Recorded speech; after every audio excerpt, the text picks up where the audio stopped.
Erev Tov les Koulam, bonsoir à tous. Mes Hachem, avant de commencer le cours, j'aimerais le dédicacer pour la réussite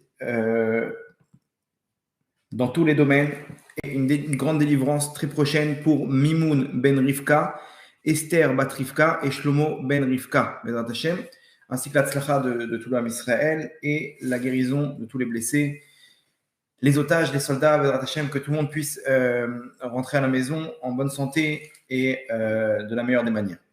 Très bien. Juste une ou deux annonces avant de commencer. Comme d'habitude, les Teilim, ok, on ne perd pas le cap, on est presque à 500 livres, donc il nous reste vraiment une dernière ligne droite pour pouvoir, Bezrat Hashem, essayer de donner notre petite force dans toute cette guerre et aller savoir qu'est-ce qu'on annule comme mauvais décret. On verra ça après 120 ans, mais en tout cas, il est clair qu'ensemble, il y a une grande lumière. Déjà, la lumière des Teilim, quand on le fait à plusieurs, quand on est tous ensemble dans la même action, ça a encore plus de force. La Shrina est avec nous, donc continuez. Celui qui veut prendre un livre de Teilim, il s'inscrit sur prix-pour-mon-frère@gmail.com et bien entendu, il s'inscrit, il rentre dans un tirage au sort de 3 prix de 500 € et en même temps, il nous aide et il aime le Ham Israël pour la suite des événements.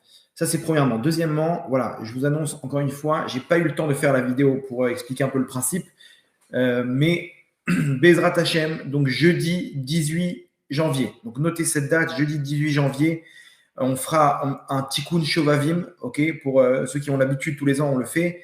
Au Hashem, il y a beaucoup de gens qui s'inscrivent et qui le font. C'est mieux de venir sur place. Sur place, ça sera à Ashdod à 1h30. Ok, il y a tout ce qu'il faut. Là-bas, on explique comment ça marche, etc. Mais on sera aussi en direct sur Zoom. Ok, même ceux qui viennent, même ceux des États-Unis, du Canada, à plus forte raison de France, etc., ils peuvent participer. On l'a fait l'année dernière, on était vraiment des centaines. Et il y a eu vraiment une grande réussite. Donc, on remet Bezrat Hashem, on remet ça cette année. Pour s'inscrire, alors, il y a des choses à savoir que je ne peux pas dire en public, ok, comme le barème des fautes. Donc, on peut expliquer comment ça marche au niveau de la tzedaka, au niveau de tout ce qui. Il y a beaucoup de questions. On va dire qu'il y a beaucoup de questions. Là-bas, je réponds à toutes les questions dans des messages, dans des petits vocals comme ça qu'on fait. Et en même temps, on donne là-bas des informations, les textes à lire, apprendre sur soi le jeûne, comment ça marche. Chaque faute, est-ce que ça s'appelle réparer telle faute, Avodazara, Pessar, tous ces trucs-là, on le fait d'abord sur le groupe. Bien entendu, alors, pour s'inscrire au groupe, le numéro, c'est le 050 972 55 15, ok, 050 972 55 15. Bien sûr, pour ceux qui viennent de France ou d'autres pays, vous mettez l'indicatif. Et si vous avez des questions en privé, vous pouvez me contacter sur le mail tovhm26@gmail.com. Tovhm, donc tovhm26@gmail.com. Je réponds pas tout de suite, hein. J'ai pas internet, j'ai pas de smartphone, donc ça me prend des fois un jour ou deux pour répondre, mais vous inquiétez pas, je réponds à tout le monde. Donc ça, c'est pour l'annonce. Je ferai une petite vidéo pour expliquer c'est quoi le principe pour les nouveaux venus, mais en tout cas, dès maintenant, notez cette date, comment on dit, save the date, ok, pour l'occasion, surtout que c'est quelque chose d'essentiel, vous allez voir en cours de ce soir. Et voilà, donc ça c'était pour les petites annonces. J'espère que le son, l'image de votre côté, tout va bien, ok. Et si c'est bon, alors on peut décoller. Ok, un petit retour juste. Mais apparemment, ça a l'air d'être bon. Ok. Alors, le cours de ce soir, il y a un point commun. Il y a un point commun dans les deux parachiotes qui se suivent, ok, celle de Vayechi et celle de Shemot. Il y a le dernier message de Yaakov Avinu. Yaakov Avinu, avant de partir, il dit une dernière phrase, ok. Et le premier message de Moshe Rabbeinu. Vous allez voir qu'il y a un point commun entre les deux.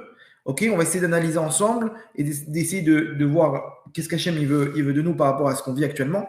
Mais c'est quoi le dernier message que Yaakov Avinu il transmet à ses enfants? Donc comprenez, Yaakov Avinu il est en Égypte, la galoute commence. Yaakov, il est là autour de ses enfants, ses petits-enfants, ses arrière-petits-enfants, et il leur donne des instructions. Ces instructions, c'est un héritage. C'est un héritage qu'ils vont recevoir pour toute leur vie. Et chacun, il reçoit ce qu'il faut.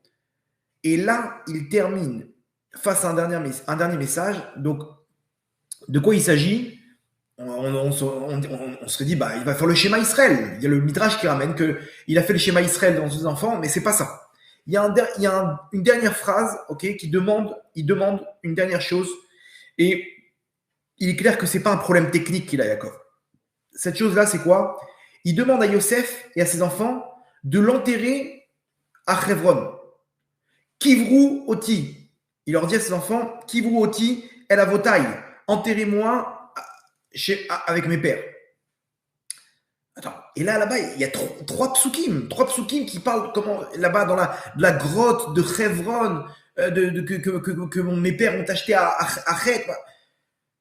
Attends, tu veux pas nous dire quelque chose de plus important, de nous parler d'une tombe? Une tombe, ok, deux mots. Kivrou oti el avotai, 3 petits points, et donne-nous quelque chose, donne-nous de la viande, là, donne-nous quelque chose qui va nous servir pour réussir cette galoute. C'est quoi ce message? Il est en train, Yaakov, de s'inquiéter. Enterrez-moi là-bas, attention, il faut m'enterrer. Qu'est-ce qu'on a à faire avec une tombe? En quoi va nous aider une tombe? Ça va pas nous suivre dans cette galoute. Ça, c'est le premier message bizarre de Yaakov qui termine avec l'apothéose, ok? C'est quoi l'apothéose? Il nous parle de sa tombe. Il nous parle techniquement, ne m'oubliez pas, ok, enterrez-moi, attention. On dirait qu'Yaakov, il pense à lui dans cette histoire. Il pense à lui, ça y est, hasta la vista, moi je quitte ce monde, j'ai assez souffert. Bon, juste occupez-vous de moi, qu'il n'y ait pas de problème dans les mondes d'en haut, j'ai pas d'obstacle, j'arrive là-bas, mais Koltouv les Koulam, ça y est, je suis parti. Non, Yaakov, c'est les Bnei Israël, c'est au nom de Yaakov. Yaakov, chaque pensée qu'il avait, c'était pour l'âme Israël. Donc là, c'est sûr qu'il y a un message, on va essayer d'analyser ensemble. Deuxième message, qui est le premier message d'Hachem en galoute. Donc, Yaakov, lui, il transmet le dernier message avant la galoute.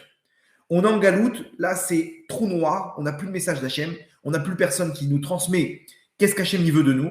Et là, d'un coup, Hachem, il apparaît à Moshe Rabbeinu et il lui transmet un message avec des paroles, mais surtout un message dans la façon dont il se révèle à Moshe Rabbeinu. Et c'est quoi ce message? Donc, nous dit dans la paracha de cette semaine, donc Moshe, il s'est enfui. Bon, tout le monde connaît l'histoire, je ne vais pas rentrer dans les détails, mais en tout cas, il se retrouve là-bas à Midian. Et les Bnei Israël, ils ont crié pour la Géoula, ils ont demandé qu'Akadosh Baruch Hu les libère. Effectivement, Akadosh Baruch Hu, il a écouté leurs plaintes et il enclenche la délivrance. Il enclenche la Géoula, donc il se sert de la personne qui correspond à cette Géoula, qui est Moshe Rabbeinu. Moshe Rabbeinu, c'est lui le libérateur, c'est lui le Moshiach chez l'Israël, le libérateur de l'âme Israël, le Mashiach, en gros, ok, de l'époque. Et c'est lui qui va enclencher la Géoula. D'accord? Donc, il faut le prévenir à Moshe. Il faut le prévenir. Écoute, il y a un peuple, il y a un truc, on reçoit les instructions. Comment Hachem il se dévoile à Moshe? Je vous lis le pasouk. Vayar malach Hachem elav, vayera malach Hachem elav. Il s'est dévoilé un ange divin. Donc, en fait, c'est Hachem, en fait, en personne, qui s'est dévoilé à lui. Belabat esh, avec une flamme de feu. Mitor asséné, d'une flamme, ok, Mitor asséné à l'intérieur d'un buisson. Donc en fait, imaginez où il y a un buisson avec une flamme à l'intérieur, et c'est de cette flamme-là que Hachem il communique avec Moshe Rabbeinu. Vayar veine asséné, boer baesh, et lui il regarde maintenant Moshe Rabbeinu, le buisson qui brûle, veasné eneno ukal. Et le buisson, il ne se consume pas. Il ne brûle pas. C'est-à-dire qu'il y a un miracle, il y a du feu. Donc vraiment, quand quelque chose brûle, il se consume et il y a de la cendre. Il y a quelque chose qui brûle. À plus forte raison, quand c'est un buisson, il y a des feuilles, très rapidement, ça y est, ça brûle, quoi. Il y a là, miracle, il y a un buisson qui brûle, mais le buisson, il reste intact. Ça, c'est le premier message d'Hachem à son peuple par l'intermédiaire de Moshe Rabbeinu. Qu'est-ce que ça veut dire? C'est quoi cette image? Il lui dit, vas-y, libère mon peuple. Ok. Troisième message qu'on va rajouter, aucun rapport avec les parachiotes, mais en fait, c'est le dernier message qu'Hachem transmet à ses enfants avant de nous laisser en exil, en galoute, celle qu'on vit jusqu'à maintenant. Le dernier message, il faut savoir une chose, que les messages, ils sont transmis par des prophètes. Ok, Hachem, il donne un message à un prophète, et les prophètes, ils retransmettent ce message au Ham Israël. Donc le prophète, c'était la personne qui avait un niveau spirituel capable de capter des messages, ok, transmettre au Ham Israël. Il y en avait des milliers des prophètes. Sauf que seulement ceux qui avaient une prophétie pour le Ham Israël en général, ok, directement ou indirectement, on a gardé que leur prophétie. Donc, jusqu'à aujourd'hui, on a des prophéties pour la fin des temps. On sait exactement comment ça va se passer. On a des signes qui se réalisent jour après jour par rapport à l'actualité et ce qu'on voit actuellement, etc. Le dernier prophète, c'est le prophète Malachi. Okay, Malachi Hanavi, c'est le dernier prophète. Quand on ouvre donc le livre Malachi, là-bas, il transmet un message et avec ce message-là, il clôture son livre, donc le livre de Malachi. Et donc, en même temps, il clôture toutes les prophéties parce qu'à partir de Malachi, l'ère des prophètes, c'est terminé. Il n'y avait plus de prophètes, donc il n'y avait plus de prophéties. Hachem, il nous donne des messages flous. Jusqu'à aujourd'hui, on a des messages flous qu'il faut décortiquer, qu'il faut analyser. C'est que des théories, c'est des rêves, des machins, des trucs, des signes qu'on nous a déjà transmis. Donc nous, on essaie de coordonner.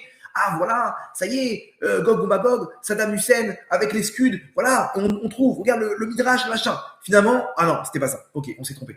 En fait, on marche sur des œufs, on ne sait pas comment s'y prendre et on essaie d'interpréter chaque chose, ok, qu'il faut prendre avec des pincettes, que voilà, Gog ou Magog, peut-être, non, on verra, tac, et effectivement, des fois ça se vérifie, des fois non.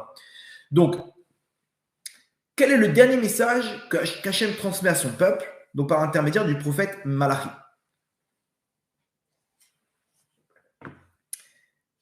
Je cite, ok, Hachem il dit comme ça. Avant de quitter l'âme Israël, il nous dit une phrase. Ine anochi sholeach lachem et Elia Hanavi lifnei bo yom Hashem agadol ve'anora.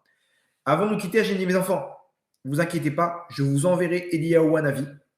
Ok, donc le prophète Eliyahu Hanavi. Lifnei bo yom Hashem agadol ve'anora. Avant ce jour redoutable du dévoilement d'Hachem. C'est-à-dire, quand Hachem il va se dévoiler, ça va être terrible. Mais ne vous inquiétez pas, donc ce sera la fin de la galoute, l'ère du Mashiach. Juste avant, je vous enverrai Eliyahu Hanavi. Donc en gros, Hachem nous dit, ne vous inquiétez pas, je vous laisse, mais je vous accompagne et je reviens vous chercher. Ok, et alors qu'est-ce qui va se passer? Ve'eshiv lev avot al banim, ve'lev banim al avotam. Et Eliyahu Hanavi, il va ramener les enfants, le cœur des pères vers les enfants et le cœur des enfants vers leurs pères, etc. En gros, il y aura un mouvement de tchouva, tout le monde va faire tchouva. Quand on dit le jour d'avant, ça ne veut pas dire la veille. Ok, la veille, ça veut dire qu'il y aura une génération de dévoilement d'Eliyahu Hanavi, ou physiquement, ou peut-être selon le comportement de cette génération, où il y aura, avant la délivrance finale, il y aura un grand mouvement de tchouva. Et les gens, ils vont tous revenir à Hachem. Et à ce moment-là, c'est là qu'Hachem va envoyer la Géoula. Okay, donc, c'est pour ça que des fois, Hachem il repousse la Géoula parce qu'il veut que le maximum du Ham Israël il fasse Teshuvah. D'accord? Donc, ça, c'est le dernier message d'Hachem.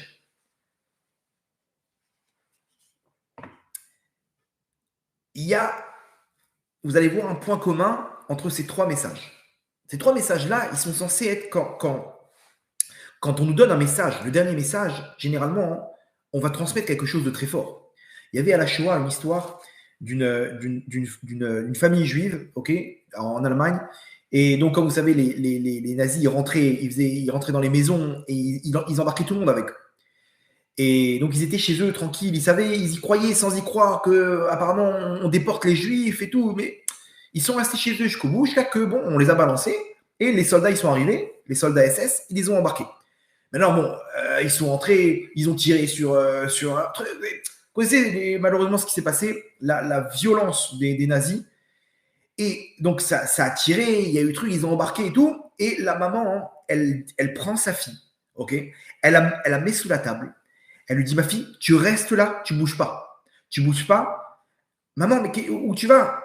laisse tomber. Ne pose pas de questions. Je ne sais pas si je vais te revoir, mais je veux que tu saches une chose, ma fille. Une chose. 2 mots. 2 mots. Retiens bien ces 2 mots. OK? Et je veux absolument que tu le fasses pour moi. D'accord? D'accord, maman? C'est quoi? Elle lui dit Taharat Amishpacha. C'est des mots en hébreu. Taharat Amishpacha. Quand tu seras plus grande, avant de te marier, tu poses la question. D'accord? D'accord? Taharat Amishpacha. D'accord, ma fille? Allez, sois forte et j'espère qu'on se revoit très bientôt. Elle lui fait un bisou, elle sort comme ça, ça crie dans tous les sens, la petite, elle tremble de peur.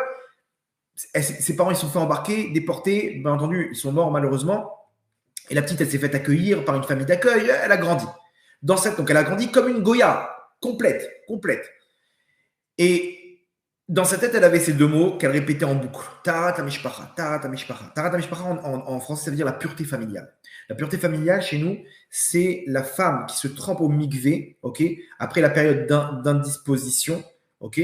Donc la femme, elle a une impureté sur elle, ou pour se retrouver avec son mari, elle se trempe au mikvé. C'est de l'eau qui est pure, qui purifie la femme. Et à ce moment-là, elle est autorisée à sa femme. C'est toute la beauté du couple qui fait qu'il y a tout le temps cette interruption où ils se retrouvent comme au mariage, ok. Et c'est ce qu'on appelle la pureté familiale. Donc ça s'appelle Taharat Amishpacha. Cette fille, elle grandit et elle rencontre quelqu'un et elle lui dit donc elle sait juste qu'elle est juive. Elle sait juste qu'elle est juive. On lui a dit t'es juive, tes parents ils sont morts à la Shoah, etc. Bon, et Baruch Hashem, elle a rencontré aussi un juif qui était malheureusement aussi fils de déporté, etc. Et ils vont pour se marier. Elle lui dit attention. Enfin, il la demande en mariage et elle lui dit attention. J'ai une demande qu'on réalise dans notre vie, ce qui s'appelle la Taharat Amishpacha. Il lui dit écoute, ce que tu veux, il n'y a pas de problème. Tu me dis, on le fait. Mais c'est-à-dire, de quoi il s'agit? Elle lui dit écoute, je sais pas. Ma maman, elle m'a transmis, elle lui raconte l'histoire de sa maman. Et effectivement, comment dire, ils vont voir un rave avec ce projet de réaliser ce qu'on appelle Taharat Amishpacha, la pureté familiale. Et le rave, il vient, il leur dit bon, vous savez, qu'est-ce qui se passe et tout, voilà, on veut respecter la pureté familiale, la Taharat Amishpacha. Le rave leur dit d'accord, vous savez de quoi il s'agit, et il explique. Et effectivement, ils ont pris sur eux. Donc pour eux, ça va, ok, c'est ça. Mais pour elle, c'est ma maman. C'est ma maman qui m'a demandé. Ils ont pris sur eux. Et grâce à ça, ils ont eu des enfants de Sadikim qui ont fait tchouva, qui ont demandé de faire Shabbat. Ils ont fait une tchouva aujourd'hui complète. Des enfants, des petits-enfants et des arrière-petits-enfants qui sont tous dans le chemin de la Torah. Ok, parce elle a reçu ça comme l'héritage. C'est ça, ce que ma maman elle m'a transmis. Je ne peux pas bouger de ça. Les derniers messages, c'est des messages qui sont solennels. Généralement, c'est la Neshama qui parle. Et on voit des fois dans des familles, okay, où le papa, il parle et dit attention, tu fais attention à ta sœur, hein, fais attention à ton petit frère. Fais des messages, le mec qui s'arrange, sa Neshama, ça ne sort pas. Il comprend que c'est une des missions de sa vie. Entre parenthèses, ceux qui cherchent à avoir des enfants de Sadikim et qui ne réalisent pas encore la Taharat Amishpacha, la pureté familiale, ça amène des enfants purs. C'est-à-dire qu'ils ont des bons traits de caractère, ils ne sont pas violents, ils n'ont pas de mal-être, ils n'ont pas de délire. Aujourd'hui, on a une génération où les enfants, ils vont à 1000 à l'heure, ils mangent des trucs du matin au soir, plein de sucre, donc ils ont le cerveau à 1000 à l'heure, okay, ils regardent des choses terribles sur leurs écrans, okay, des trucs à notre époque, il y a 20, 30, 40 ans, c'était des trucs qui étaient genre, ça n'existait pas à la télé. Aujourd'hui, le mec avec son téléphone, il rentre sur Telegram, il peut voir toutes les pires horreurs de sa vie. Je n'étais même pas au courant. Moi, j'étais sûr qu'il y avait une censure. On me dit, ah non, tu rigoles. Tu rentres sur Telegram, tu peux voir les pires horreurs de ce qui s'est passé le 7 octobre, qui ne sont pas censurées. Des choses, Hachem Yerachem, des trucs, des viols, bref, je préfère même pas parler de ces choses-là. Tu veux acheter de la drogue, tu veux une voiture volée, tout est permis sur Telegram. C'est-à-dire, le mec, il a 10 ans, il regarde des choses que même dans les pires films d'horreur à notre époque, ça n'existait pas. Il y avait une certaine censure, quoi.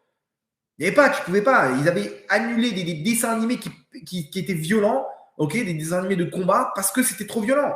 Aujourd'hui, on est dans quel monde on est?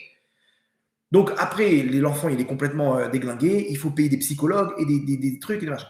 Si vous voulez un enfant qui est pur, ok, pureté familiale, c'est quelque chose de radical. Bien entendu aussi, bon, il y a d'autres choses. Si vous voulez voir le cours comment faire descendre des enfants de Sadikim, ok, où j'explique un peu comment ce que la Torah, la Kabbalah nous disent pour que l'enfant il soit un tzaddik, ok. Je vous conseillerais de voir, mais en tout cas, au lieu d'investir dans des psychologues, etc., il vaut mieux investir un peu dans certaines choses qui amènent des enfants de tzaddikim. En tout cas, pour vous dire quoi, que le dernier message, c'est la mission d'une personne. Donc, techniquement, dans ces 3 messages, celui de Yaakov Avinu, celui de Moshe Rabbeinu et celui d'Hachem à la fin des temps, à la fin de toutes les prophéties, on doit avoir quelque chose de très fort qu'on doit emporter avec nous, ok, à partir de ce soir, du cours de ce soir, pour l'appliquer Bezrat Hashem. De quoi il s'agit? C'est quoi ce message? Vous allez voir, il y a un point commun entre les 3 messages. Yaakov Avinu, il nous parle de Kever. Il nous dit « Enterrez-moi, Kivru oti el avotai ». Attends, mais tu me parles d'une tombe. Qu'est-ce que ça représente la tombe dans le judaïsme? La tombe chez nous, ça représente l'éternité. Comme la première, il y en a qui disent que la dernière station pour un homme, c'est la tombe. Ça y est, le pauvre, il a bien vécu, ok. Et maintenant, on parle de lui au passé comme si, bon, il restera le pauvre. Ça y est, il est décimé, il a été complètement sa neshama. Non. La première station pour un homme, c'est la tombe. Tout ce qu'il fait dans ce monde-là, c'est pour arriver à récupérer des choses, réparer des choses dans sa neshama, et c'est ce qu'il va utiliser à l'éternité. Donc en fait, tout commence à partir de la tombe. C'est comme à l'image d'un, je sais pas, des recruteurs de futures stars du football. Les mecs, ils arrivent aux favelas, ok, dans les petits villages là-bas au Brésil, et ils voient tous les petits jeunes jouer et tout. Ils cherchent les nouveaux Ronaldo. Ils disent, regardez, on va faire un match, ok, monter 3-4 équipes, on va faire un match. Voilà, moi je suis un recruteur du Barça, de Barcelone. On cherche des mecs de 15-16 ans, des nouvelles stars du football. Donc, faites ce qu'il vous faut, faites ce qu'il faut, et nous, on prend des notes. Imaginez où ils sont posés les 3, ok, et les mecs, ils se donnent pendant 90 minutes un match de fou. Et là-bas, il y a des trucs, ils voient, ouais, lui, c'est une bombe atomique, tac, il note, machin. Ok, qu'est-ce qui se passe après? Il finit le match, il vient voir le mec, écoute, toi, on veut te recruter, on fait un contrat, parle à tes parents, on va te mettre un agent, et ça y est. Maintenant, quand est-ce que tout commence? Sa carrière, elle commence quand? Quand le match, il se termine. Mais tout le match, il était là pour qu'il fasse ses preuves, pour qu'il puisse bénéficier d'un contrat incroyable avec un grand club en Europe. Et ce mec-là, ça y est, sa carrière, elle commence, les buts, les primes et les machins, il devient multimillionnaire et des trucs, il finit dans les plus grands clubs de foot. Ce monde-là, c'est exactement pareil. Ce monde-là, on a 70, 80, 90 ans pour faire nos preuves. Coup de sifflet final, le mec, il monte devant Hachem, et Hachem, il dit, voilà mon fils, voilà maintenant, qu'est-ce que tu as mérité. Tout ça, cette lumière-là, c'est toi. Tu l'emportes à l'éternité. Et là, des fois, il y a des cris de mais non, Hachem, je savais pas. Ok, tu peux retourner. Et le mec, il retourne, etc. Mais comprenez que la première étape, c'est la tombe. Donc, en fait, la tombe, elle représente l'éternité. Yaakov, il est en train de leur dire une chose. Mes enfants, enterrez-moi parce que je serai avec vous. C'est là que tout commence. Tout ce qu'on a fait jusqu'à maintenant, ok, on va détailler qu'est-ce qu'il a fait Yaakov. Tout ce qu'on a fait jusqu'à maintenant pour pouvoir descendre en galoute et réaliser notre mission, je continue et je vous accompagne. C'est là que tout commence. Mais je vous en supplie, enterrez-moi, faites ce qu'il faut pour que je puisse continuer ma mission dans les mondes d'en haut. Donc, mais Yaakov, il leur dit une chose. Attention, on est éternel. On est éternel, occupez-vous de moi pour que je puisse vous accompagner. Et en effet, on dit, la Gemara dans Tanit, elle dit, Yaakov Avinu Lomet. Il n'est pas mort. Yaakov Avinu, il n'est pas mort. Les tzadikim, ils agissent. Ok, jusqu'à maintenant, on est là. Quand tu lis le Tikkun HaKlalit, tu te lis à la Neshama de Rabbi Nachman, qui fait des tikkunim, qui continue sa vie, sa mission après 120 ans, et ils sont encore plus forts, parce que là, ils sont limités dans un corps. Donc les tzadikim, ils continuent. Ok, il y en a qui n'avaient pas une mission d'aider l'homme Israël, mais ils continuent d'augmenter dans les mondes d'en haut. Ok, tous les défunts, ils continuent leur vie. C'est là que tout commence. Donc, premier message, tu es éternel. Sache que tu es éternel. Sachez qu'on est éternel. Et c'est ce qui transmet Yaakov à ses enfants. Moshe Rabbeinu, Hachem, il lui transmet un message. il lui dit, mon fils, ce peuple, je sais très bien que tu vas trouver ça fou que je te dis d'aller libérer le Ham Israël qui est enfoui dans les 49 degrés d'impureté en Égypte. Et lui-même, Moshe Rabbeinu, il avait laissé tomber. Il s'est dit, bon, j'ai compris. Quand il a vu Dathan et Aviram là-bas, ils l'ont balancé. Il a compris. Ce peuple-là, il n'a aucune chance de sortir de là où ils sont. Ils sont trop loin. Et tout le monde était d'accord avec ça. Tout le monde était d'accord que le Ham Israël, c'est cause perdue. Et là, Moshe, comment il se dévoile? Il dit à Moshe, détrompe-toi, mon tzaddik. Ce peuple, ils ont en eux une neshama. Une neshama, c'est une partie divine, une étincelle divine. C'est à l'image de ce buisson, okay? C'est-à-dire ce buisson, c'est à l'image de cette flamme, okay? Une flamme qui est à l'intérieur du buisson ardent. Dans le buisson, c'est des pics, c'est des trucs, ça représente des forces du mal, mais ne crois pas que cette flamme, elle va s'éteindre. Au contraire, elle va brûler, elle va continuer à brûler, et le buisson, il a l'image de ce Ham Israël, même si il a une image de buisson, il a une image de galoute, il ne brûle pas. Il est indestructible. Il est éternel. Ce peuple-là, il est éternel. Donc, le dernier message de Yaakov Avinu, c'est « Mes enfants, vous êtes éternels. N'oubliez jamais ça. N'oubliez jamais que vous êtes éternels. N'oubliez jamais que vous avez une neshama en vous qui est là, une partie d'Hachem. » Moshe Rabbeinu, premier message, Hachem, il dit « Attention. Leçon numéro 1, ce peuple-là, il est éternel. Si tu n'as pas compris ça, Moshe, laisse tomber. Ce n'est pas pour toi. » Comprends que là, tu vas rencontrer des gens qui sont très loin. Mais leur neshama, elle est intacte. Intacte. Troisième message, Hachem, avant de nous quitter, il nous dit, mes enfants, vous allez partir en exil. Mais attention. Attention. Personne ne pourra vous éteindre. Vous êtes éternel. Et cette éternité, je vais venir vous chercher, elle va se matérialiser par la venue du Mashiach. La venue du Mashiach, c'est là où tout commence. Lifne Boyom Hashem Agadol Vanora, ce jour de dévoilement d'Hachem, où toute l'éternité, elle commence pour le monde, pour l'humanité. Pour l'humanité. Quand est-ce que ça va se passer? À la venue du Mashiach. Ok, donc le dernier message fait, mes enfants, n'oubliez pas, vous êtes éternels. Il y aura ce moment où je vais me dévoiler, où on va mettre en œuvre cette éternité, mettre en application par le dévoilement d'Hachem, le troisième temple, etc. Mais comprenez qu'on va se retrouver. Quoi, Hachem, tu rigoles, mais comment ça on va se retrouver? Tu sais, c'est-à-dire, si maintenant quelqu'un, il nous dit ce qui va se passer, et on dit, vas-y, combien tu mises maintenant sur ce peuple qui aurait misé un centime? Qui aurait misé une pièce sur ce peuple? Hachem, il dit, non, j'arrive, je reviendrai. Vous êtes éternels. Comprenez bien, vous êtes éternels, les enfants. Ça, c'est le dernier message. Vous avez vu 3 messages. Donc, 3 messages qui ont le même sens. Hachem nous transmet une chose. Vous allez en galoute, ça va être très dur, mais personne ne pourra vous éteindre. Malgré les difficultés, malgré la douleur, malgré tout ce que vous allez voir, sachez que vous avez une mission, et cette mission-là, c'est ça qui va vous donner l'éternité. C'est cette mission-là qui va vous donner l'éternité. Alors, le message, il continue. Le message de Malachi à Navi, il continue. Pas tout le monde connaît la fin du message. Je vais vous la dire et ça fait peur. Hachem, il nous dit donc, Veshiv lev avot al ben, donc il va venir pour nous délivrer avant il va ramener tout le monde à la tchouva, et Veshiv lev, il va ramener les cœurs des pères, des fils et des enfants. Et il dit, donc, il finit en disant, Pen avo veiketi et haaretz cherem.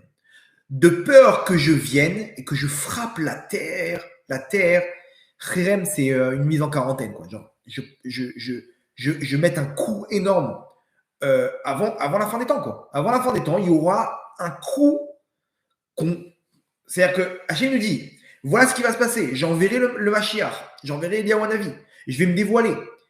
Et on devra faire tchouva. Mais si vous ne le faites pas, si vous, de votre côté, vous ne faites pas partie de ce plan-là, alors, penavo veiketi et haaretz.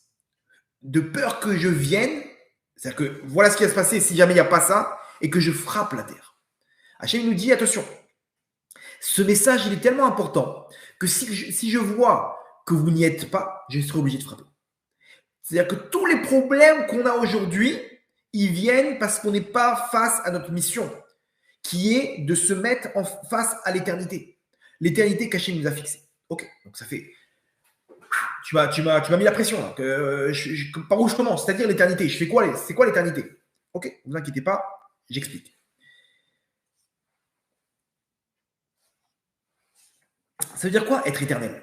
Quand on dit, voilà, ok, l'éternité, j'ai compris, mais je fais quoi? Je réalise la Torah Limizot. Nachon, c'est vrai, mais on va essayer d'analyser en profondeur. C'est-à-dire quoi d'être éternel? Pour comprendre c'est quoi être éternel, il faut revenir à la création du monde. La création du monde, Adam et Chava, ok, Adam Arishon, le premier homme, Hachem il leur donne une chose. Tu ne mangeras pas du fruit interdit. Bien entendu, ce n'était pas une question de bouffe. Hein. Il n'avait pas faim et il a craqué. Il y a des secrets là-bas que dans la Kabbale, on nous explique et tout. Mais on ne va pas trop rentrer dans les détails. En gros, Hachem lui donne une mission qu'Adam Arishon n'a pas respectée. Et là, il s'est passé il y a une série de conséquences. La première conséquence, donc déjà, il y a eu 3 fautes en une. Les 3 fautes, ce sont qu'il a fait Avodazara, l'idolâtrie, Adam Arishon, parce qu'il est marqué, pourquoi il a voulu manger? Parce qu'il savait qu'il allait recevoir la connaissance, Vitem Kelohim, et vous serez comme un Dieu. Il savait qu'il allait recevoir une force de décision comme Hachem. Donc il s'est pris pour Hachem, c'est de l'Avodazara, c'est de l'idolâtrie. La deuxième chose, c'est le meurtre. Quand il a mangé, Hachem a dit à partir du moment où tu manges, tu mouriras. Donc il a amené la mort dans ce monde. Donc tous les meurtres, tous les morts dans ce monde-là, la source, elle vient de cette faute. Troisième faute qu'il a fait, bien entendu, sans compter le vol, qu'il a volé quelque chose qui ne lui appartenait pas. Il a volé quelque chose en son temps. Il a pris une chose avant son temps, pardon. La troisième chose, c'est Gilou Yarayot. Selon les secrets de la Torah, le fruit interdit, c'était sa femme. Okay, il s'est uni avec elle avant l'heure. Okay, il s'est uni avant l'heure, donc il a fait ça de la mauvaise manière au moment où les forces du mal étaient présentes. Donc il a transmis cette force-là aux forces du mal. Bref, c'est profond, mais en tout cas, c'est ce qu'on appelle Gilou Yarayot, l'adultère. Il a fait ça au mauvais moment. Très bien. Après, bon, il a compris que tout venait, c'est à cause de sa femme. Il a dit à Hachem, c'est à cause de cette femme que tu m'as donnée. Effectivement, c'est elle qui l'a poussé. Bon, bref, on ne va pas rentrer dans les détails, mais il a dû se séparer de sa femme. Et il s'est séparé de sa femme pendant 130 ans. 130 ans, ok? Et nous disent nos sages que pendant ces 130 ans, retenez bien ce chiffre, 130, ok? 130, pendant ces 130 années, Adam Arishon, il est tombé dans ce qu'on appelle la semence en vain. Lui, il était séparé de sa femme. Et malheureusement, il y a des démons femmes qui venaient le perturber dans la nuit et il tombait dans la semence en vain. Okay, pas de son plein gré, hein, attention, il n'était pas là-bas. Mais les forces du mal, ils avaient besoin de cette vitalité qui provenait de sa neshama, qui est la semence d'une personne, et il le faisait tomber, malheureusement, pendant ces 130 ans, et il a perdu donc de ses étincelles, okay, de sa neshama. Bien entendu, quand il a fauté, il a perdu des étincelles de sa neshama. Okay, on était tous compris dans Adam Arishon. Quand il a fauté, une partie des neshamot, des étincelles de sa neshama, une neshama elle est composée de plusieurs étincelles. Il y a une partie des étincelles qui est sortie de sa neshama, et lorsqu'il est pendant 130 ans, il a continué à sortir des étincelles de sa neshama par l'intermédiaire de la semence en vain qu'il faisait. Et donc, ces étincelles, elles sont tombées dans les profondeurs des forces du mal, dans les mondes d'en bas.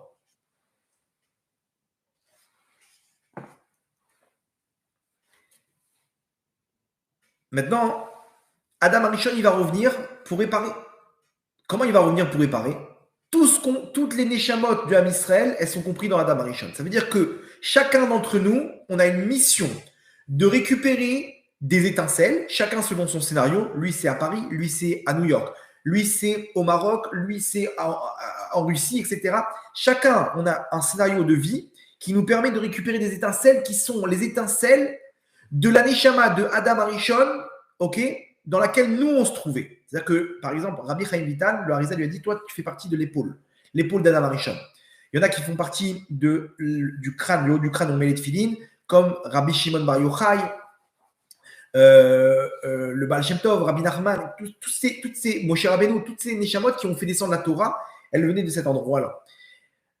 Donc, nous, on est venu récupérer des étincelles qui sont ni plus ni moins qu'une partie de notre Neshama par rapport à la partie de Adam Arishon dans laquelle on est inscrit. On tire notre source. Bien entendu, Adam Arishon, il va revenir, donc lui-même en personne, dans les 3 Avot. Abraham, Yitzhak, Yaakov. Remarquez bien, Abraham, lui, il a réparé l'idolâtrie. Rappelez-vous, une des fautes, c'était quoi? L'idolâtrie. Là-bas, Abraham, il est relié avec Sodome et Gomorre, et Sodome et Amora. Sodome, là-bas, c'était des voleurs. Ok? Bien entendu, avant Abraham, la génération, elle est venue et ils sont tous tombés dans l'adultère. Hachem, il les a rasés. C'est qui ces gens? C'était ni plus ni moins que les étincelles de Adam Arishon qui sont venus, qui étaient empris du mal, donc ils sont tombés automatiquement. Et donc Hachem, il les a rasés avec un déluge.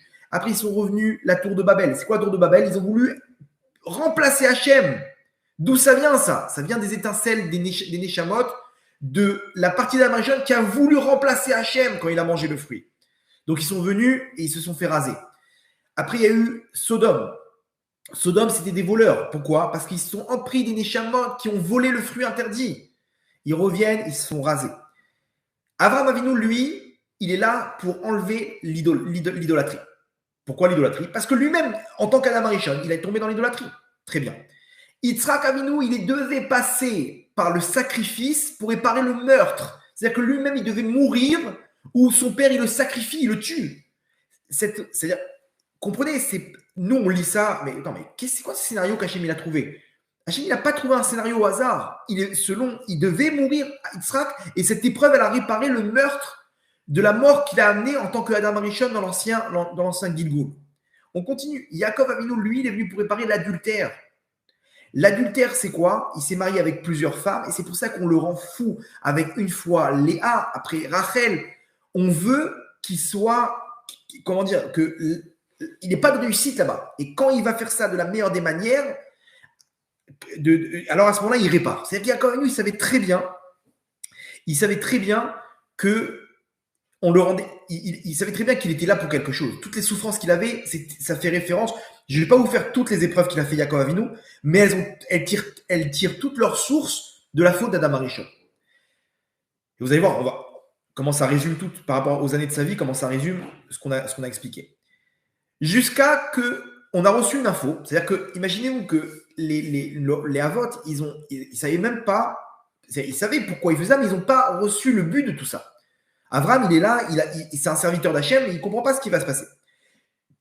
Jusqu'à qu'Hachem, il dévoile à Abraham Avinu dans l'alliance donc des morceaux, je ne sais pas comment on traduit ça, Brit Ben Abetarim. Brit Ben Abetarim, c'est une alliance où Hachem, il annonce à Abraham, sache une chose mon fils, que ta descendance, elle sera esclave dans un pays étranger. On sait aujourd'hui que c'était l'esclavage en Égypte. Abraham Avinu, il dit à Hachem, d'accord, j'accepte. Attends, quand Hachem t'a proposé de raser Sodome, tu as commencé, alors que c'était des Réchaïm, tu as commencé à dire, non, qu'est-ce que tu fais Hachem? Ici, à Tzadikim. Hachem te dit, je vais prendre tes enfants, je vais les amener en esclavage, en Égypte.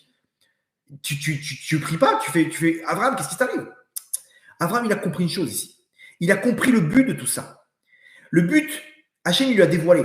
Mon fils, sache une chose, c'est que moi, si tu veux t'allier avec moi, tu veux une alliance avec moi, tu ne pourras pas me trouver nulle part. Tu pourras me trouver nulle part. Pourquoi? T'es où, Hachem? Moi, je suis dans les profondeurs. Ça veut dire que la Neshama de Adam Arishon, c'était une partie d'Hachem, une étincelle divine qui se subdivise en 1000 millions d'étincelles qu'on a chacun à l'intérieur de nous, qui nous animent, mais aussi qui sont éparpillés dans les mondes d'en bas. C'est-à-dire qu'Hachem te dit, mon fils, si tu veux me chercher, lech lecha.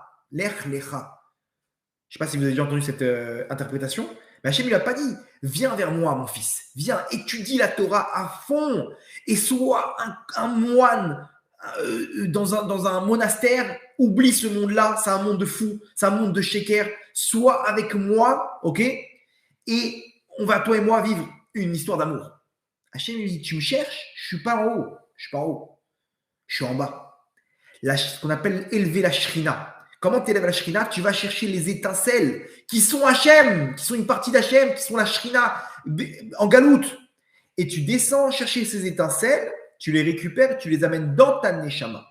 Et donc, quand tu les amènes dans ta Neshama, toi et moi, on est inséparables. C'est l'alliance éternelle qu'Hachem il propose à Abraham. Abraham Avinu, il dit Hachem, je suis preneur. Moi, Hachem, je t'aime de toutes mes forces et je vais aller chercher. Comment le faire? Geri Ezaracha Beretz Lolaim. Où tu te trouves, Hachem? C'est quoi les profondeurs du mal? Alors, il y aura un pays. Il y aura un pays où ta descendance, elle va descendre. Et ça, c'est ce qu'il a transmis Abraham à son fils Isaac. Il lui dit, sache une chose, mon fils. Tu cherches Hachem? La galoute. Il est en galoute. Cette galoute, l'objectif de la galoute, c'est d'aller chercher les étincelles. Par contre, si tu réussis, tu ramènes ces étincelles en toi, tu t'es allié avec Hachem et tu gagnes l'éternité.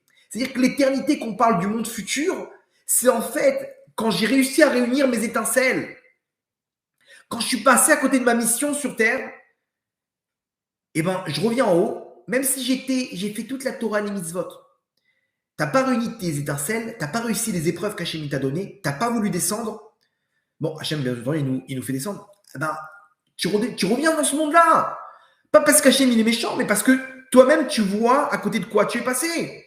Quand tu vois c'est qui Hachem en haut, et que tu comprends que tu es passé à côté de lui, tu lui dis Hachem, je veux, tu me descendes. Et donc, on redescend dans ce monde-là. On redescend dans ce monde-là. L'éternité, elle est dans ce monde-là. Ce sont les épreuves qu'on passe. Ce sont la difficulté qu'on réalise, qu'on a dans la réalisation des mitzvot, de la Gdusha, etc. Vous allez voir dans quel domaine ça s'implique. Surtout, c'est là-bas que ça se trouve. Il dit comme ça, le Tzemar Tzedek, on m'a donné là récemment les Der Mitzvotera. C'est une série de livres sur les mitzvot du Tzemar Tzedek, selon la Kabbale. C'est quoi? Mais comment je m'envole dans ce livre-là? C'est un livre que j'ai connu le premier truc, mais là, on m'a donné tous les 4 volumes. Ok, et cette semaine, je tombe sur la première mitzvah de Pira Verivia. Ok, il explique le Tzemar Tzedek. Il donne une explication. Il dit comment c'est possible qu'une Neshama, elle est prête à quitter le Gan Eden, ok, qui est l'apothéose de tous les plaisirs de ce monde-là. Okay, c'est un plaisir surnaturel, c'est quelque chose de spirituel, c'est-à-dire que c'est infini. Et à côté de ça, le Gan Eden Tarton, c'est 0 à côté du Gan Eden Elion. Et chaque fois, on monte de niveau en niveau. Et la Neshama, elle supplie Hachem, renvoie-moi sur terre. On était tous au Gan Eden de base. Comment on est tombé dans ce piège-là? Parce qu'il explique comme ça, il dit aussi, il ramène nos sages qui disent Yafé sha'achad b'tshuva ou ma'asim tovim Baolam hazeh mikol chaye olam haba. C'est encore mieux un instant de tchouva dans ce monde-là et de masim tovim, de mitzvot dans ce monde-là que tous les plaisirs du monde futur. Tu me charries ou quoi? Comment ça? J'ai fait tchouva, je suis tombé, j'ai fait tchouva. Tu me dis, tu vois cette tchouva-là, tu ne te rends pas compte de ce que tu as fait. C'est un moment de plaisir que dans tous les mondes d'en haut, attends, je ressens rien. C'est bizarre. Je suis encore dans ma galoute. Je suis encore en galère. Je suis là. J'ai donné ma tzedaka. J'ai rien vu. J'ai toujours des galères dans la parnassa. Je me suis battu et j'ai fait ci et j'ai fait ça. Mon shalom baït. Je suis toujours en galère. Qu'est-ce que tu me racontes, ma Tovim, là, de tous les plaisirs? Alors, ça veut dire c'est Hachem Yerachem, là, dans le monde futur. Si tu me dis que ça, c'est le top, alors qu'est-ce qui nous attend? On s'est fait arnaquer. Non.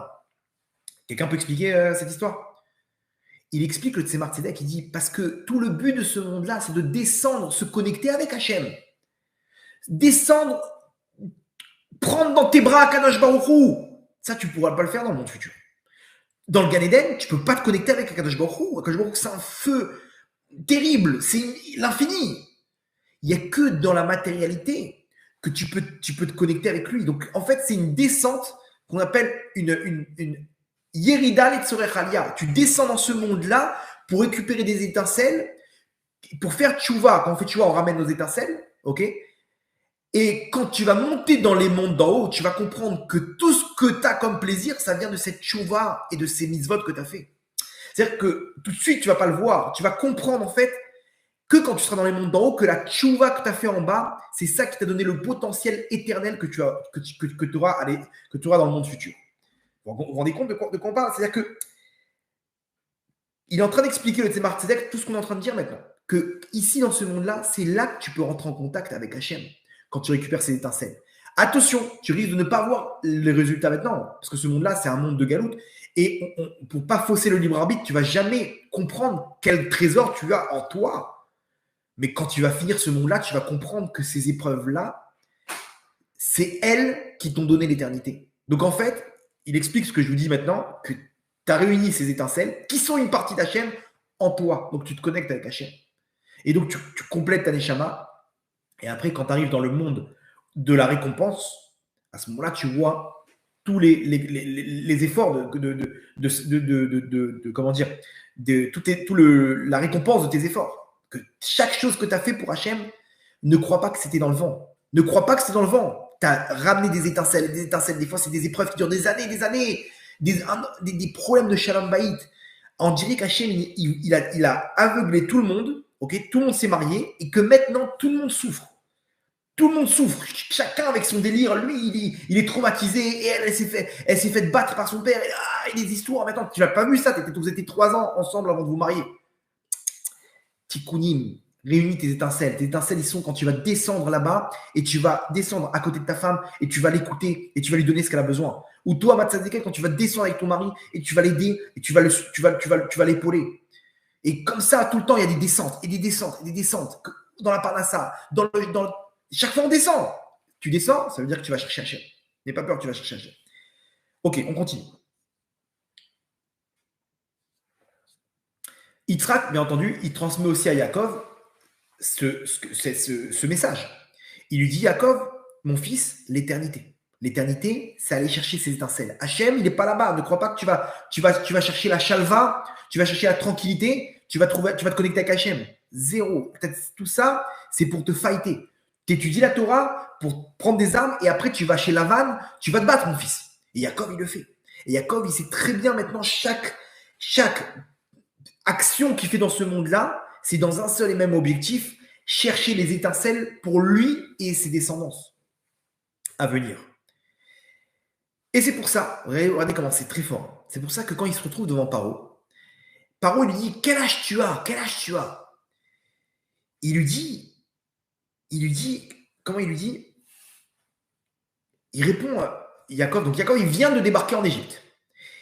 Yemeshene Megurai, Shloshim ou Me'at Shana. Les années de ma vie, 130 ans. J'ai 130 ans, il lui dit à Yaakov. Et il lui dit, Me'at Veraim. J'ai peu d'années et des années terribles, j'ai vécu. Terribles. Ayou Yemeshene Chaya, ils étaient les années de ma vie. Qu'est-ce qui t'arrive, Yaakov? Qu'est-ce que tu racontes 130 ans de galère, j'ai eu. 130 ans de galère. Bon, je ne rentre pas dans pourquoi il a dit ça à Paro, etc. Mais Yaakov, il débarque en Égypte, il a 130 ans. Et rappelez-vous ce chiffre. 130, c'est quoi? C'est les 130 années de Adam Arishon qui a fait tomber les étincelles dans la semence en vin. 130 années. Donc, il revient à Adam Arishon et pendant 130 ans, lui-même, il le dit, 130 ans, Yemé Shanai Me'at Veraim. Des années terribles. 130 ans de galère. Pourquoi 130 ans de galère? Pour réparer les 130 ans des étincelles qu'il a fait tomber. Et Yaakov Avinu, il a été donc capable, écoutez bien, de récupérer toutes les étincelles de ces 130 années que bien sûr, Abraham Avinu, il avait commencé le travail, Yitzhak Avinu, mais derrière Yaakov, lui, il a finalisé tout le travail pendant 130 ans. Et il a souffert sa tête, Yaakov Avinu. Et Lavan, et son frère Esav qui le poursuit, et Dina, et Yosef pendant 22 ans. Mais combien il va souffrir, Yaakov? Yaakov, il sait très bien que chaque chose, elle est à sa place. Là, il est en train de descendre, chercher des étincelles. Il est sort des clipotes des plus profonds des profondeurs pour les amener en Égypte, qu'elles soient à disposition pour ses enfants qui vont continuer le travail. Donc, c'est pour ça qu'à 130 ans, Yaakov Avinu, il débarque en Égypte. Parce que ça y est, il a terminé le travail. Il a terminé le travail, attention, partiel, de sortir les Neshamot d'un niveau très très bas dans les profondeurs dans lesquelles elles étaient par rapport au niveau au-dessus. Et après, nous, on a continué le travail. Mais lui, il a fait le gros du travail. Il a terminé le gros du travail avec ce qu'ils ont fait aussi Abraham et Yitzhak. Et donc, il ramène toutes ces étincelles, Yaakov. Il arrive, il débarque en Égypte. Vaïri Yaakov, combien de temps il a vécu là-bas en Égypte? Shva Esre Shana. Ok? 17 ans. C'est la dernière paracha. Pourquoi la Torah nous dit, attention, il a vécu 17 ans. 17, c'est la valeur numérique de Tov. Parce que quand il était en Égypte, il a préparé la Géoula. Tov, le bon, c'est la Géoula. Donc, c'est parce que quand Moshe Rabbeinu il est né, il y a marqué Vatere Oto Kitov. Elle a vu sa mère qu'il est bon, Kitov. C'est-à-dire que Tov, ça fait référence à la délivrance. Donc maintenant, Yaakov, il a fini le travail de sortir les étincelles. Maintenant, il place le terrain. Ce terrain-là, de placer le terrain de la délivrance, lui-même, il prépare tout ce qu'il faut, Yaakov, pendant 17 ans. Il va préparer la prina de Tov, qui est la délivrance du Ham Israël. Donc Yaakov, en fait, pendant ces 147 années, il a fait un travail de sortir le mal de sa neshama et donc des étincelles et de commencer à préparer la délivrance finale. Ok, donc tout est à sa place. Regardez comment c'est incroyable. Et donc maintenant, vous allez voir comment tout ça, c'est dans le premier passouk de Shemot, vous allez voir comment tout ça, c'est compris. Tout ce qu'on vient d'expliquer, vous allez voir comment c'est résumé dans le premier passouk, dans les deux premiers psukim, dans les premiers psukim de la paracha de Shemot. C'est incroyable. Vous allez voir. Ele Shemot, Bene Israël, Abaïm Israëma, Et Yaakov, Ishu Beto Baou. Voici les noms des Bene Israël qui sont venus en Égypte. Et Yaakov, Ishu Beto Baou. Yaakov, ok, avec chacun de sa famille, ils sont venus. Reuven, Shimon, Lévi, Yehuda. Alors écoutez, dans la dernière paracha, il y a exactement les mêmes psukim. On nous ramène, attention, Veille Shemot, comment on nous dit là-bas? Ou dans la paracha d'avant. Bref, en tout cas, on nous ramène encore les noms des descendants. Yaakov avec truc, machin, tac, tac, tac, on nous ramène. Pourquoi la paracha nous répète? Non. Là, vous allez voir comment c'est incroyable parce que ça nous résume tout ce qu'on vient d'expliquer. On nous dit comme ça, Ve'ele Shemot Bnei Israël. Voici les noms des Bnei Israël. Là, on nous dit, la Torah nous dit, attention, tous ceux qui sont descendus en Égypte, c'est des Shemot. C'est quoi Shemot? Comment le Baal Shem Tov, c'est le Baal Shem, c'est-à-dire c'est le maître du Shem, du bon Shem, du nom, le nom. Quand quelqu'un, on dit qu'il a un nom, c'est-à-dire qu'on parle quelqu'un d'un gros calibre. Okay, on parle de quelqu'un qui a une très grosse dimension. Tous ceux qui sont descendus en Égypte, ce sont des Shemot. Shemot, c'est-à-dire que c'est des Baal Shem. Baal Shem, c'est-à-dire qu'ils ont une puissance incroyable. Première info, on dit attention, ceux qui sont descendus en Égypte, on ne parle pas de petits joueurs. Là, Yaakov Avinu, il a réussi à faire descendre les Neshamot qui vont être les acteurs principaux de l'exil d'Égypte. Donc là, il y a des puissances. Là, il y a des gros joueurs. Ve'ele Shemot Bnei Israël. Voici ces puissances-là. Abaï Mitzraïma, ils descendent tous en Égypte avec une seule et même connaissance. On est venu maintenant pour récupérer les étincelles, pour lever la Shrina Akdosha. Ces étincelles, on va les récupérer pour récupérer nos étincelles. C'est-à-dire, imaginez-vous, on parle d'une armée, les petits-enfants de Yaakov Avinu, ils ont tout ça en tête. On descend en Égypte avec une seule et même mission. Relever la Shrina, l'éternité. C'est-à-dire récupérer ces étincelles en nous pour moi. Ce qu'il leur dit donc Yaakov quand il dit enterrez-moi, attention, je vais vous aider. Je vais vous accompagner, ne vous inquiétez pas. Qui sont-ils? Reuven, Shimon, Lévi. Là, on nous donne ces sommités. Issachar, Zebulun, Binyamin, Vaïkol Nefesh, Yotse, Yerech, Yaakov, qui sont descendus de Yaakov, c'est-à-dire qu'ils ont le même objectif. Shivim Nafesh, 70. Alors, il faut savoir une chose, que selon la Kabbale, la lumière, elle se subdivise en plusieurs entités. D'abord, il y a une lumière, Sadam Arishon.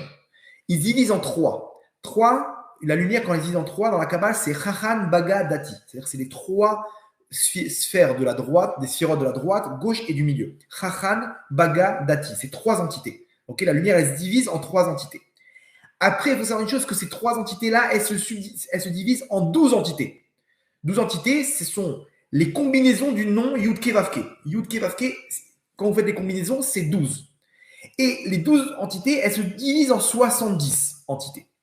70 entités qui sont aussi en parallèle avec les 70 peuples, les 70 voix, etc. Bon, bref, c'est très profond. Mais en tout cas, on nous dit une chose, là, selon la Kabbale, on nous dit attention, Yaakov, il descend, c'est lui-même, il vient lui-même en tant que Adam Arishon, qui vient avec, donc c'est Abraham et Yitzhak, et lui-même, ils descendent avec ses 12 tribus, avec les 70 Nefesh, avec tout le Ham Israël. Là, maintenant, ils sont venus en bande. Ils sont venus en bande, mais ils sont venus armés à Baï Mitzrayim. Ils sont descendus maintenant pour manger l'Égypte, pour récupérer tout. Et à la fin, on sait, ils ont fait de l'Égypte comme vide. Il n'y avait plus une étincelle. Ils ont vidé l'Égypte.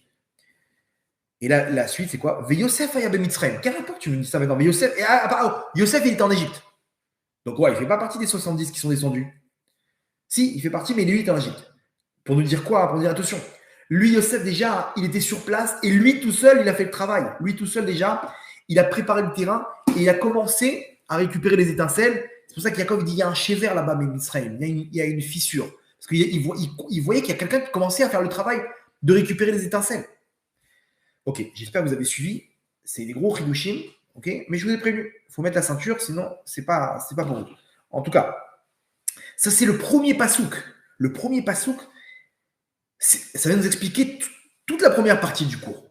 Toute la première partie du cours, elle nous dit et les Shemot Béné Israël, voici ceux-là qui sont descendus à Baïm Mitzrayim. Les étincelles, c'est l'objectif pour la Shrina, pour l'éternité, pour cette alliance avec Hachem. Cette alliance avec Hachem, c'est ça le but. Maintenant, venons, on descend cette lumière-là à nous. Venons, on essaie de mettre cette lumière-là dans un réceptacle. Alors, il faut savoir une chose que nous aussi, si Hachem nous a sortis du Gan Eden, il nous a fait confiance, c'est que nous aussi, on est des Elé Shemot Béni Israël. Sauf que nous, on est Abaïm Tserfata. On n'est pas descendu en Égypte, on est descendu en France. Il y en a qui sont descendus au Maroc, il y en a qui sont descendus en Pologne, il y en a qui sont descendus à Londres, il y en a qui sont descendus en Israël directement. New York, Elé Shemot Béni Israël. Si on est là et qu'Hachem nous fait confiance et qu'on a ce but d'aller chercher des étincelles, c'est qu'on est des baléchem. On a une puissance dans nos neshamot. Et ça, il ne faut pas le retenir, il ne faut pas l'oublier. Rabotaï, chaque juif qui est dans ce monde-là, où qu'il soit, il récupère des étincelles, il récupère son éternité. Ça va du moins pratiquant, ok, le mec, il sait à peine qu'il est juif, ok, comme cette fille-là qui a Tata Mishpacha, elle est partie. Ça ne veut rien dire. On peut être des déglingués, mais on est tous dans le combat. Imaginez-vous, je vous fais un zoom, ok, sur trois mecs comme ça, en train de discuter. Tu les vois, les mecs, ils sont défoncés comme ça, ils sont en train de discuter, en train de manger du thon. Tu dis, c'est qui ces lourdeaux là? Tu vois la discussion, ils sont là en train de discuter. Ouais, moi j'aimerais bien aller en Thaïlande, machin. Moi j'aimerais bien manger un poulet rôti. C'est quoi ces discussions-là? Tu dis, mais ces mecs, c'est des débiles. Trois mecs en train de parler. Non, imaginez-vous, on dézoome la caméra et on voit en fait 3 soldats qui sont en train de manger du thon, etc. Tu dis, en fait, c'est des soldats. Donc bon, les mecs, ils sont là, machin, ils sont en train de parler de tout et de rien parce qu'ils sont loin de ce monde-là. Après, tu dézoomes, tu vois, ils sont dans une maison, ok, délabrée. Tu dis, ouais, ces mecs-là, ils sont en mission, là. Ils sont en mission. Tu dézoomes, tu vois, ils sont en plein cœur de Gaza. Waouh. Là, tu comprends. Attends, mince. C'est-à-dire que quelque chose qui nous paraît débile, quand on n'a pas toutes les informations autour, okay, quand tu dézoomes la caméra, tu vois en fait, ok, ces 3-là, c'est des mecs d'un commando d'élite qui sont juste entre 2 missions et qui sont là en train de se reposer. Ils ont trouvé un petit abri. Bien entendu, leurs copains, ils sont tous en train de garder une position dans l'appartement dans lequel ils sont. Il y en a qui sont en train de dormir, il y en a qui sont en train de manger. Mais là, ils vont s'habiller. Quand la nuit elle va tomber, ils vont s'habiller. Tu vas voir des mecs avec les dernières technologies, des armes ultra perfectionnées qui vont rentrer et qui vont faire la mission. Hop, ils vont rentrer, ils vont repartir. Donc nous, on est là en train de juger quelque chose qu'on voit de nos yeux, ok, alors qu'en fait, on n'a pas tous les éléments. Cette galoute, c'est exactement la même, Rabotai. Maintenant, quand tu as tous les éléments, tu les vois d'un autre œil. Tu dis, ouais, nos Khayalim, on vous aime. Ouais, qu'est-ce qu'il faut? Il vous manque quoi? Il vous manque des lunettes de infrarouge. On est prêt à tout pour eux. On est prêt à tout pour nos Khayalim, etc. D'un autre côté, on a dit du mal au début. On n'avait pas toutes les infos. Rabotai, c'est exactement la même histoire avec notre galoute. Nous-mêmes, il faut savoir une chose, que quand on regarde une personne aujourd'hui, on voit un mec, un bras cassé. On est tous des bras cassés. Parce qu'on ne regarde que l'enveloppe dans laquelle on se trouve. Le mec, lui, il est perché avec son business. L'autre, il est perché avec sa colère. L'autre, il est perché avec son truc. Et elle, avec son manque de tsniout. Et lui, avec son Shabbat. Et lui, chacun avec son délire. On est tous avec des délires de galoute. Alors, quand on dézoome, on voit quoi? On voit, attention, dézoome. Oh, tu crois quoi? Tu crois que c'est pour rien qu'elle a du mal dans la tsniout, cette fille-là? C'est tout c'est là-bas qu'elle est en train de récupérer des étincelles. C'est une grosse Neshama, c'est une Baal Hashem. C'est un gros calibre, cette fille-là. Et lui, tu crois quoi? Tu crois qu'il est déglingué à Paris comme ça, de boîte de nuit en boîte de nuit? Tu sais pas ce qu'il est en train de faire maintenant. Quand tu dézoomes, tu vois une Neshama qui est là, qui est à l'image de ce buisson qui ne brûle pas. Et il est en train de récupérer des étincelles à tout va, tac, tac, tac, tac, tac. Dans sa galoute où il est, tu vois, ouais. Lui, il continue le travail de Yaakov. Ouais, bien sûr. Lui, c'est un Baal Shem. Ve'ele Shemot Béni Israël. Et là, tu dézoomes, tu vois en fait que c'est le Gilgoul de Chizkiyahu HaMelech qui est descendu maintenant pour faire un tikkun. Tu dézoomes encore, tu vois, qui s'inscrit dans le tikkun de toute la Shrina. Et tu dézoomes, tu vois Adam Arishon. Quoi? En fait, il continue le travail d'Adam Arishon. Et tu dézoomes encore, tu vois la royauté d'Hachem. Tu vois que ce mec, maintenant, quand tu t'arrêtes sur l'instant T, tu vois un déglingué du cerveau. Tu vois un monde de fous. Et quand tu dézoomes, tu vois et les Shemot Béni Israël. Voici les Shemot des Béni Israël. Abaïm, qui sont descendus. Ils sont descendus, Mitzrayma, ou dans cette galoute d'Édom dans laquelle on se trouve jusqu'à maintenant, dans des télégrammes où le mec défonce son effet. Il a vu toutes les vidéos du 7 octobre, il a vu tous les viols, toutes les décapitations. Comment tu peux vivre? Comment tu peux descendre encore dans un monde sans limite? Comment il va venir le Mashiach? Mon tzaddik, pose pas de questions, d'accord? Fais ton travail, parce que là, tu es descendu, mais quand tu dézoomes, tu verras que ce que tu es en train de faire, tu es en train de ramener l'éternité. Donc en fait, ce message d'éternité qu'Hachem nous transmet à travers les parachiotes, à travers les galouillottes qu'on vit, on doit le prendre pour nous. Sache une chose, c'est que tu es éternel. C'est ça qui doit être l'objectif de ta vie. Que tout ce que tu fais dans ce monde-là, c'est de descendre. Malheureusement, il y a du travail, on se bat, on est tous dans des galères, on dit mais c'est quoi ce monde-là? Mon tzaddik, ma tzadika, on n'est pas venu pour profiter de ce monde-là. Tout commence après 120 ans. On est venu pour se battre. Ça, c'est le message, c'est le message que nous transmet Yaakov Avinu quand il arrive en Égypte. Il vient, il descend, il lève les manches et il dit Hachem, je te veux toi. Hachem te dit mon fils, c'est là-bas. Bril Ben Abetarim, c'est là-bas que je suis. Nous aussi, on doit se dire Hachem, comment j'arrive à toi? Sache que ce que tu fais jusqu'à maintenant, ton combat contre les forces du mal, dans tes mitzvot, de te protéger des fautes, tu vas me trouver, mon tzaddik. N'aie pas peur, tu es en train de ramener tes étincelles, tu es en train de te connecter avec l'éternité, tu rentres cette partie de moi divine en toi et tu l'emportes à l'éternité. Tu l'emportes à l'éternité. Vous vous rendez compte? C'est un chidouche énorme, énorme. On continue. La faute principale, où on a perdu les étincelles de Adam Arishon, rappelez-vous, c'était quoi? C'était la semence en vain. Il faut savoir une chose, que la faute, toutes les fautes d'adultère, c'est les fautes les plus graves selon la Torah. C'est-à-dire que ça porte le nom de Chayav Karet. Chayav Karet, c'est-à-dire mise en quarantaine. La Neshama, elle est déconnectée de la lumière d'Hachem. Pourquoi? Parce que quelqu'un qui joue avec l'adultère, il tombe, ou avec la semence en vain, en fait, ni plus ni moins, il enlève des étincelles de sa Neshama. Il fait tomber des étincelles de sa Neshama. Donc, c'est clair qu'Hachem nous aveugle pour qu'on descende là-bas, qu'on fasse tomber nos étincelles, mais il ne faut pas oublier d'aller les chercher. C'est-à-dire que tout ce que Yaakov il a fait, c'est par rapport aux étincelles qui se sont échappées de Adam Arishon. Comprenez une chose, comment on donne la vie au monde? Il y a la Gemara nous dit, il y a trois acteurs pour mettre au monde une vie. Un homme et une femme, ils donnent le corps. Hachem, il donne l'âme, la Neshama. Comment Hachem, il donne l'âme? Par l'intermédiaire de la semence qui tire sa source dans la Neshama. La Neshama, elle se trouve dans le cerveau, dans le Da'at, là-bas, c'est là que tout commence. Le mec, il regarde, dans son Da'at, il a une envie, et cette envie-là, elle déclenche, donc du Da'at, ça déclenche la goutte de semence. La goutte de semence, elle tire sa source dans la Neshama. Donc, lorsque quelqu'un, il met sa lumière au mauvais endroit, ce qui s'appelle l'adultère, avec des goyotes, avec la semence en vain, c'est-à-dire qu'il a mis ça nulle part, quoi, ou avec des relations interdites. Sa femme, elle est nida, c'est une relation interdite, c'est-à-dire même si il est marié, etc., il continue à mettre sa semence en galoute. Il continue à mettre ses étincelles dans les forces du mal. Et donc, c'est là que tous les problèmes commencent. Nous-mêmes, à l'image de Adam Arishon, que lui, il a perdu ses étincelles et qui redescend pour chercher ses étincelles, nous-mêmes, on doit descendre et toutes les galères de ce monde, ce qui s'appelle, on se sent loin d'Hachem, on est dans des épreuves, tirent leur source des problèmes d'adultère de ce monde-là ou d'autres Gilgulim. Et c'est pour ça que la génération aujourd'hui, tout le monde tombe dans cette épreuve. Tout le monde tombe dans cette épreuve et Hachem, il nous demande de descendre et d'aller chercher. Donc tous les problèmes qu'on a, elles tirent leur source de ces fautes-là. Quelqu'un, il a mis en galoute ses étincelles, il est obligé de descendre en galoute pour récupérer ses étincelles. Donc, oui, c'est voulu par Hachem, ok, que de nous faire descendre, mais à nous de réparer.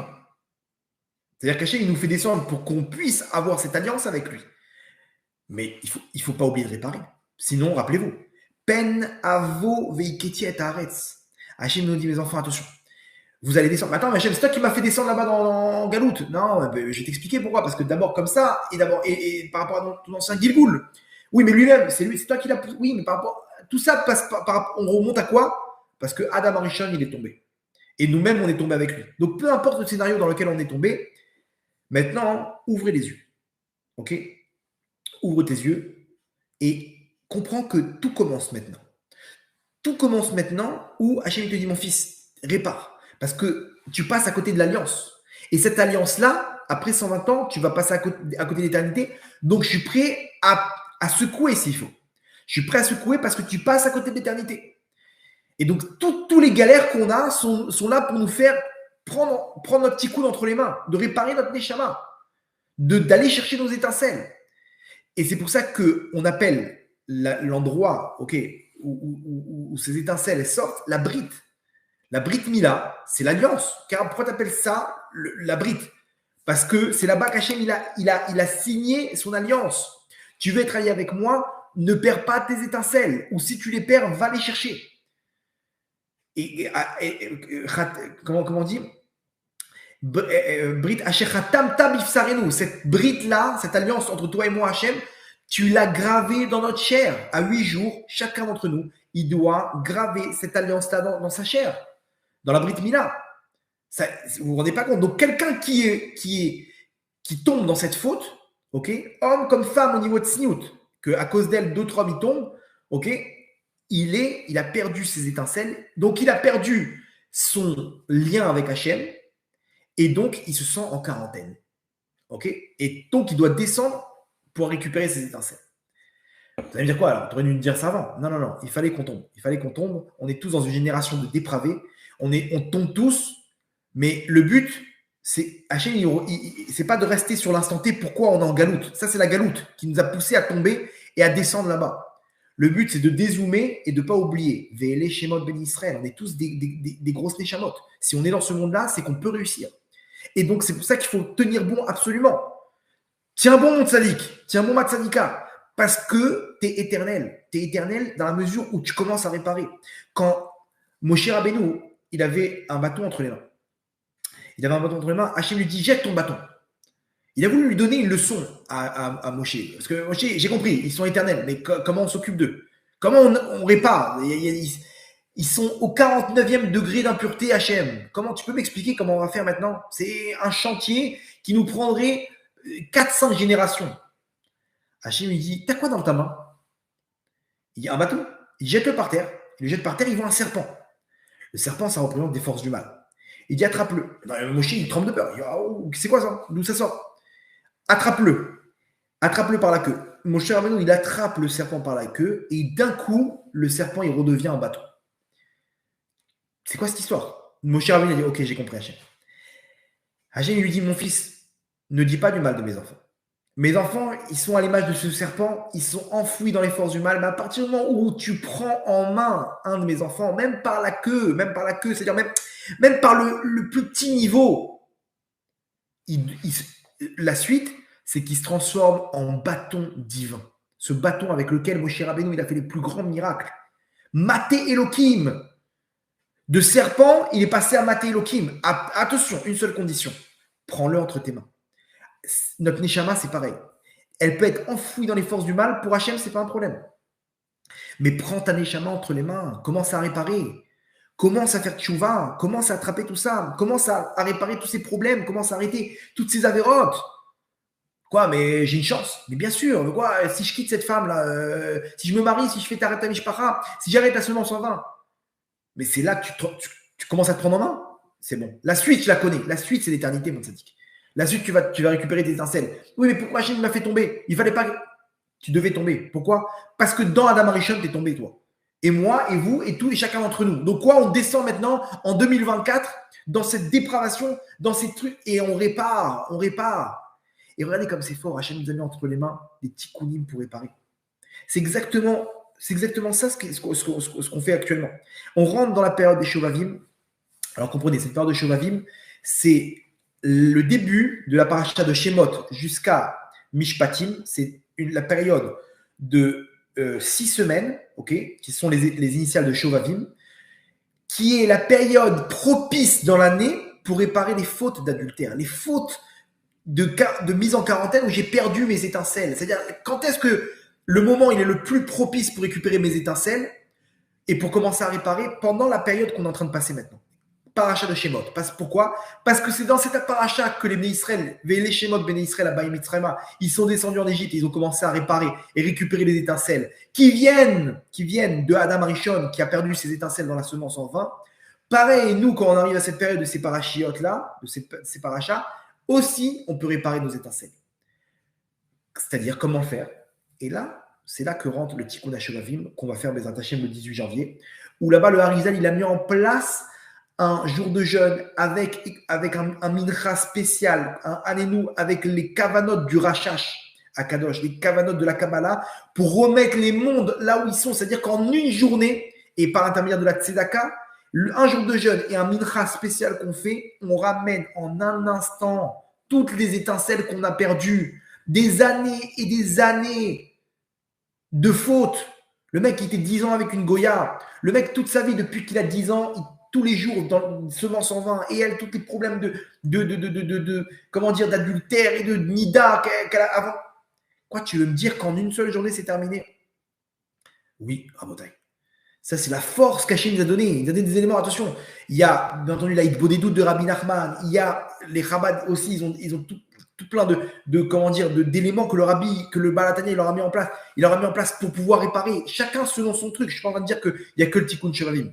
Nous, on fait tout ensemble. On fait le Tikkun Shovavim selon le Harizal, le Rachash et Al-Dat Rabbi Nachman. Parce que Rabbi Nachman, lui, sa Neshama, a une force pour réparer les Neshamot. Donc on fait ça imaginez-vous comment on agit. On agit pour réparer, pour amener toutes les étincelles. Bien entendu, quand on fait tchouva aussi, on ramène les étincelles. Quand on fait tchouva, on regrette.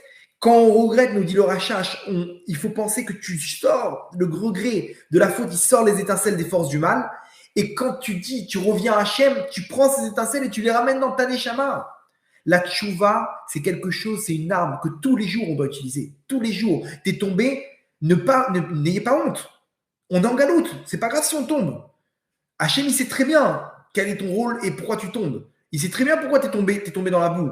Ça sert à rien de dire, ouais, non, je suis pas tombé, non, ça va, je pense que ouvre le dossier et tu dis, Hachem, j'ai fauté.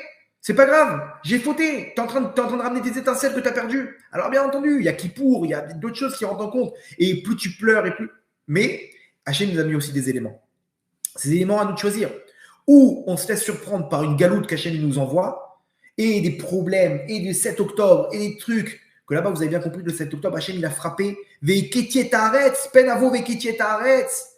Et là-bas, il a frappé quoi? Il a frappé une rêve partie où, malheureusement, ces avérotes-là. Hachem, c'est là-bas qu'il a frappé, malheureusement. Ouais, il faut que je vous ramène le Ravaï Béchit, ce qu'il dit. Je vous prends encore un petit 5 minutes si vous voulez bien, mais je pense que c'est incroyable ce qu'il ramène. Mais attendez, je suis obligé de vous le faire. Rabbi Nathan Béchit s'y ramène dans Yarot Vash Chelek Aleph Drush He. Il ramène là-bas l'histoire que Bilham, il a voulu donc maudire le Ham Israël. Akash Baruch Hu, il l'a protégé, et à ce moment-là, Akash Baruch Hu, il a annulé toute accusation. Comment? Nous dit Rabbi Nathan Aybeshi, nous dit par intermédiaire du chauffard, le chauffard qu'on sonne, qui inverse, chauffard, il inverse la rigueur en rachamim, en bonté. Ok? Et donc à ce moment-là, Hachem, il ne s'énerve pas. Ce moment de Bilham, c'était pendant les fêtes, donc de Rosh Hashanah, où là-bas, on a le chauffard qui permet à Hachem de ne pas écouter les accusations, ok, des accusateurs. Donc, nous dit Rabbi Nathan Aybeshi, il nous dit que ces jours-là sont capables, ok, d'annuler toute accusation. Grâce à quoi? Grâce au chauffard. Et il continue, et il nous dit comme ça, il dit Bilam, lo ebit aven beyakov, ve trouat melerbo. Trouat, c'est le son du chauffard. Pourquoi? Parce que il dit, je peux pas les maudire, ils ont le chauffard. Très bien. Et donc, à cause de ça, mes malédictions, elles n'arrivent pas à passer. Par contre, il donne un conseil. Bilam, il donne un conseil. Je vous donne un conseil. Je vais vous dire ce qui va se passer. Be'acharit ayamim. Be'acharit ayamim, c'est quoi l'acharit ayamim? Ces jours-là de Rosh Hashanah, prenez le acharit ayamim, le dernier des jours. C'est quoi le dernier des jours de ces fêtes? Simchat Torah. Et là-bas, donc le dernier des jours de Yom Tov, chez Simchat Torah, chez Az Ba'avot Rabim, là-bas, qu'est-ce qui s'est passé? Bilam, il a dit, là-bas, si vous arrivez à les faire tomber dans les fautes hommes-femmes, adultères, sachez que leur Dieu, Elohim Shel Ele Sonezim'a, leur Dieu, il déteste l'adultère. Entre parenthèses, aujourd'hui, vous savez pourquoi? Parce que c'est là qu'on perd toutes nos étincelles, c'est là qu'on perd toute notre proximité avec l'éternité. C'est là qu'on perd notre éternité. Parce que, il va voir ici, celui qui revient dans ce monde, après tout, qui n'a pas récupéré ses étincelles. Comprenez qu'il est passé à côté de l'éternité. Imaginez-vous la détresse. Et il nous dit comme ça, il nous dit, c'est ça que Bilam, il a voulu faire, que ça, c'est Rabbi Nathan Aybeshi. Il dit, Va'inu be'acharit Yom Tov, chez Simchat Torah, chez Az Ba'avot Rabim, à Satan Cholet. Ce jour-là de Simchat Torah, le Satan, il domine, Vena'asit Kim'at, et Atzat Bilam Ba'avot Rabim, et que là-bas, il y a presque la réalisation du plan de Bilam. Shieshbo, Ta'arovet, Anashim, Venashim, Bachurim, Betulot, Yerkedu, Keelim. Là-bas, qu'est-ce qui se passe à Simchat Torah? Malheureusement, tout le monde danse ensemble, c'est la folie, les hommes, les femmes, etc. Vena'asit Ba'avot Rabim, Pritsa Gdola. Et là-bas, il y a une grande pritsa, c'est-à-dire qu'on dépasse toutes les limites. Mais Abdim Kol Tova, chez Zachou Bayamim Noraim Kaele, et on a perdu toute la force du chauffard, la force de ces jours-là. Vaille, malheur à nous, c'est ça le conseil de Bilham, de faire à la fin des jours, à un moment de Simchat Torah, Umar vera ala yainyan lasot ken, begmar shel Torah, Ashera Torah chogeret sak à la dabarazé. Et la Torah, donc, qu'est-ce qu'elle fait? Elle prend sur elle un deuil parce que ce jour-là, le jour de Simchat Torah, malheureusement, il y a des fautes hommes-femmes ce jour-là. Et donc, il ramène dans la suite qu'on perd la force du chauffard, qu'entre parenthèses, cette année, on n'a pas eu le chauffard à Rosh Hashanah parce qu'on n'a que le deuxième jour. Et donc, malheureusement, donc la Hatzat Bilham, elle est passée. Et on a vu ce qui s'est passé à Simchat Torah. Là-bas, hommes, femmes, rêve parti. Apparemment, ce festival, c'était un truc de vraiment le Gehinam. Et là-bas, Hachem, il a frappé. Et là-bas, Hachem, il a récupéré les étincelles qui sont ses otages, qui sont retrouvés à Gaza. C'est ce qui s'est passé, Rabotai, et ce message doit être pour nous. Hachem nous dit, mes enfants, ce qui se passe aujourd'hui dans l'actualité, c'est Penavo Veketi et Haaretz. Je dois intervenir pour que vous puissiez faire tchouva. Parce que vous allez me dire merci à la fin de tout ça, quand vous allez récupérer vos étincelles. Donc aujourd'hui, Rabotai, il faut comprendre une chose. À nous de prendre en main notre neshama. D'abord, ça se réalise dans nos épreuves. Sache une chose, mon fils. Sache une chose, Matzadeket, que tout ce que tu fais, t'es pas en train de pédaler dans le vide. Déjà, premièrement, sache une chose, c'est que t'es les Shemot Ben Israël. Tu fais partie de ces neshamot qui ont la mission de relever la Shrina et qui grâce à cet intermédiaire-là, ils vont faire d'Hachem un roi sur terre et ils vont obtenir l'éternité. Cette éternité, c'est de faire partie d'Hachem, cette alliance éternelle. Comment? Quand tu réussis ton épreuve, quand tu te bats pour réaliser la Torah et les mitzvot. Mais surtout, surtout par rapport aux fautes d'adultère, où là-bas se trouve l'essentiel des étincelles. Comment je fais? Fais tchouva, prends-toi en main, arrête tous tes délires là avec ces filles, avec ces goïms et ces plans de je sais pas quoi, et seulement son vin et de Zera Levatana. Arrête avec tout ça. Tu passes à côté de ta vie. Ouais, mais c'est dur, Vodarav, c'est dur. Mais on t'a pas dit de devenir Baba Salé. Est-ce qu'une chose tu es capable de faire? Une chose, un élément, tu es capable d'arrêter cette faute pendant 5 minutes? Est-ce que tu es capable d'arrêter cette faute pendant une journée que tu tombes pas? Est-ce que tu es capable, Matzadeket, pendant une journée de t'habiller de Sanoa? Oui, ça, je peux le faire. Alors, sache une chose, que si tu ne te prends pas en main, malheureusement, ta Neshama, elle va se retrouver au néant. Commence à prendre la queue du serpent. Et de cette queue du serpent, c'est là que tout va commencer et que tu vas te retrouver un Maté Elohim, le bâton qui fait l'intermédiaire entre Hachem et le Ham Israël. Pourquoi? Parce que ta Neshama, elle va être unie avec Hachem. Tu as récupéré des étincelles. Rabotaï, ce monde-là, on n'a qu'une vie. Je vous conseille de ne pas revenir en Gilgoul. Ok? Vous, comme moi, on ne veut plus revenir dans ce monde-là. On veut terminer, retrouver notre famille spirituelle dans les mondes d'en haut, à l'éternité, être avec Hachem. Ve'nishmato tietzroura betzror achaim. Vous savez, ça veut dire quoi cette phrase? Qu'on souhaite que sa neshama, elle soit inscrite dans le tzror achaim. C'est quoi le tzror achaim? C'est l'éternité d'Hachem. C'est la spirale de la vie. C'est-à-dire que c'est tout le temps, on monte, et on redécouvre une nouvelle facette d'Hachem, Il y en a malheureusement qui arrivent et ils comprennent toute leur vie qu'ils sont passés à côté de leurs étincelles. Toute leur vie, ils ont kiffé. T'as kiffé, super, les boîtes de nuit, les plans, les machins. Mais mon tzaddik, pourquoi tu t'es pas pris en main? Voilà, on n'est pas des tzaddikim, nous. Moi, j'ai grandi dans le monde laïque, ok? Donc, vous êtes gentils, vous, c'est pas pour moi, ça. Qu'est-ce que tu as fait une chose pour Hachem? Qu'est-ce que tu as fait pour Hachem? Et malheureusement, on entend des catastrophes, des galères, mais c'est nous-mêmes, c'est nos étincelles, Rabotaï. Hachem, il est là, et Hachem, il va venir nous chercher. Et on a bientôt terminé. Mais à nous de nous prendre en main. Donc, Bézat Hachem, cette période-là, elle est propice. Faisons tchouva ensemble. Et je ne suis pas en train de vous vendre des panneaux solaires. Je suis en train de vous proposer l'éternité. C'est pour vous, c'est pour nous. Chacun il doit penser qu'il sera en service qu'à lui-même quand il fait tchouva.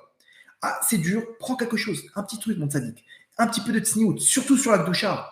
Imagine-toi, la fille, elle est dénudée sur Telegram et sur Instagram, je sais pas quoi. Combien d'hommes ils tombent à cause d'elle? Pourquoi? Laisse tomber ces photos-là. Qu'est-ce que tu as gagné? Donc, Rabotaï, Shovavim, je vous laisserai une petite vidéo pour celui qui veut s'inscrire. Je vous répète, on va le faire le 18 janvier. Venez, soyez présents. Vraiment, je vous dis, des témoignages de gens quelqu'un qui, 7-8 ans, il n'arrive pas à avoir d'enfant. L'année dernière, je l'ai saoulé, je lui ai dit, fais ça, fais-le. Il a fait, sa femme, elle est tombée enceinte.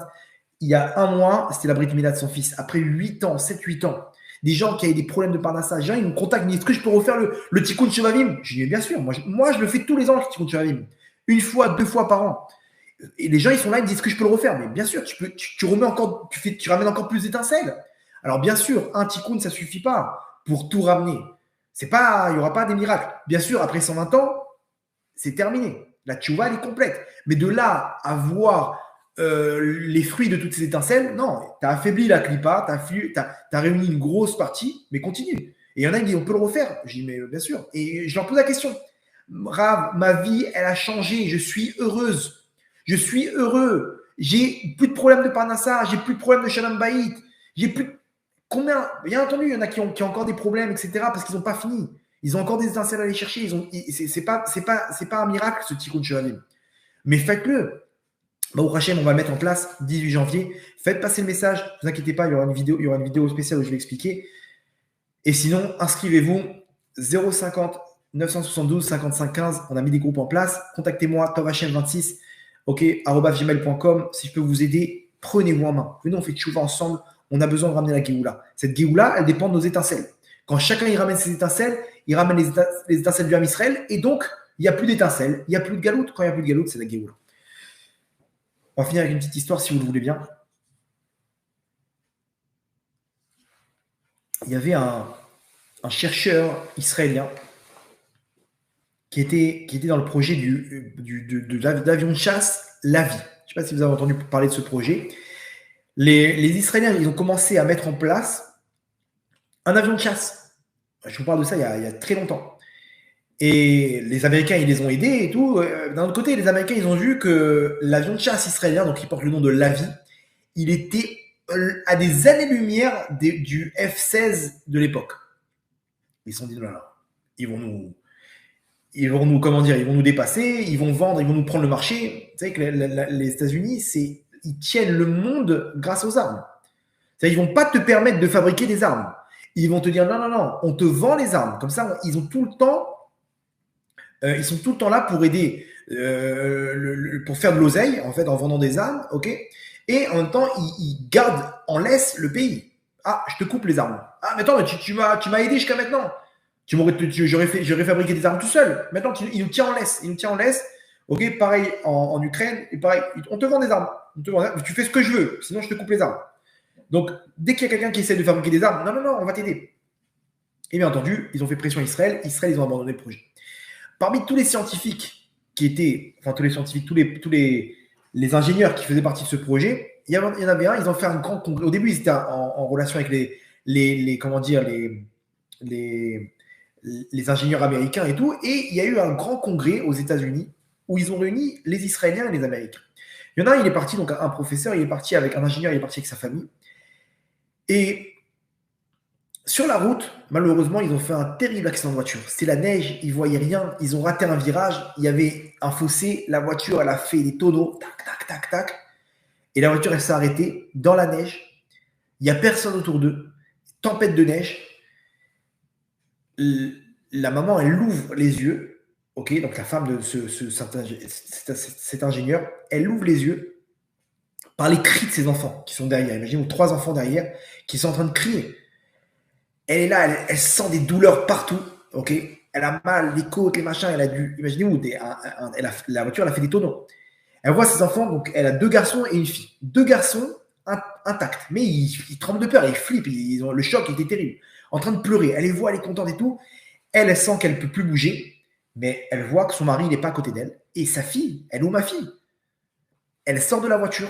Ok, donc imaginez-vous l'adrénaline qu'elle arrive à générer pour pouvoir surmonter la douleur. Elle sort de la voiture, elle commence à ramper et elle voit malheureusement une bonne nouvelle et une mauvaise nouvelle. La bonne nouvelle, c'est qu'elle voit sa fille, comme ça, tranquille, debout, en train de dire maman, ça va? Pourquoi tu rampes? Qu'est-ce qu'il y a? Pourquoi t'as du sang? Elle n'a rien compris, elle est intacte, ma fille, intacte, comme si de rien n'était. Ça, c'est la bonne nouvelle. La mauvaise nouvelle, c'est qu'elle lui dit maman, pourquoi papa, il a les yeux fermés, il ne répond pas? Il est en train de dormir. Et là, elle se dirige vers son mari, elle voit malheureusement qu'il a rendu l'âme et qu'il est mort dans l'accident. Elle a compris l'histoire, bon, bien entendu, c'était une terrible tragédie. Et elle a compris, mais loin de toute Torah mitzvot, elle a compris que Hachem, il les a sauvés, qu'il y a quelque chose à faire, il y a un changement à faire. C'est pas pour rien nous, on est encore en vie. Maintenant, on va profiter de notre vie pour comprendre quel est le but dans ce monde-là. Et elle est rentrée dans des séminaires et tout, ils ont fait une tchouva complète. Elle et ses 3 enfants. Bien entendu, elle envoie ses enfants dans un Talmud Torah, étudier la Torah. Et là, imaginez-vous, ils découvrent c'est quoi une Gemara. Les autres, ils sont là, les enfants, ils ont 10, 12 ans. Ils débarquent avec des enfants qui, depuis qu'ils sont nés, ils savent c'est quoi le Chumash, la Torah, la Gemara, les Mishnayot. Mince, comment on intègre des enfants comme ça? Donc les professeurs, ils étaient là pour les aider, les rabbinim, etc. Ils leur donnaient des enfants qui les aidaient, mais c'était très très dur. Et un des 2 enfants, la Gemara, c'était une horreur pour lui. L'autre, ça allait, mais l'un des 2, c'était terrible pour lui. Et le lendemain, il avait un examen. Et il dit à sa mère, j'en ai marre, je veux pas aller à cet examen, je comprends rien, c'est quoi ça? Et j'en ai marre. Et elle lui dit, sa mère, mais t'as prié à Hachem? Oui, j'ai prié, j'ai demandé de l'aide et tout, mais rien, j'arrive pas à comprendre. C'est bloqué, je comprends rien. Bon, sa mère, elle avait de la peine et tout, et elle appelle son rave, elle lui dit, votre rave, mon fils, ne le jugez pas mal, il n'a pas réussi à réviser, il n'a pas réussi à comprendre. Bon, essayez de voir ce que vous pouvez faire pour l'aider, mais le pauvre, il est déprimé. Bon, vous inquiétez pas. Le lendemain, le petit, il se réveille, tout pimpant, comme ça, tranquille. Ok, maman, je vais à l'école. Ça va, t'es prêt pour l'examen? T'inquiète, ça ira.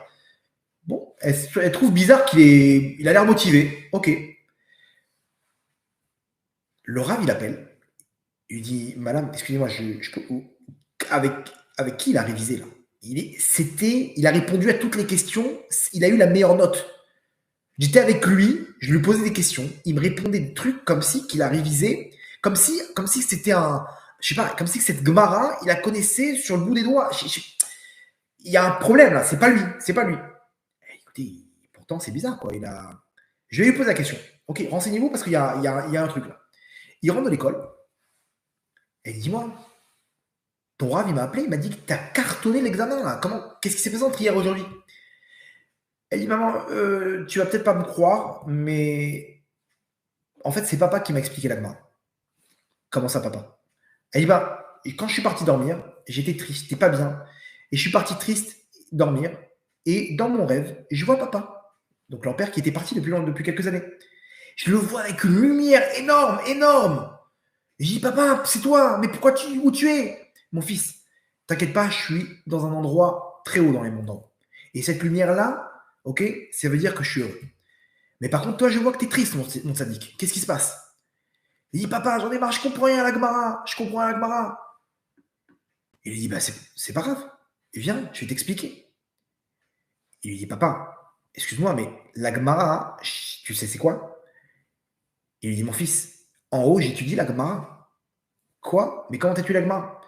Et il dit sache une chose, mon fils, quand toi t'étudies la Gemara en bas, moi j'étudie la Gemara en haut.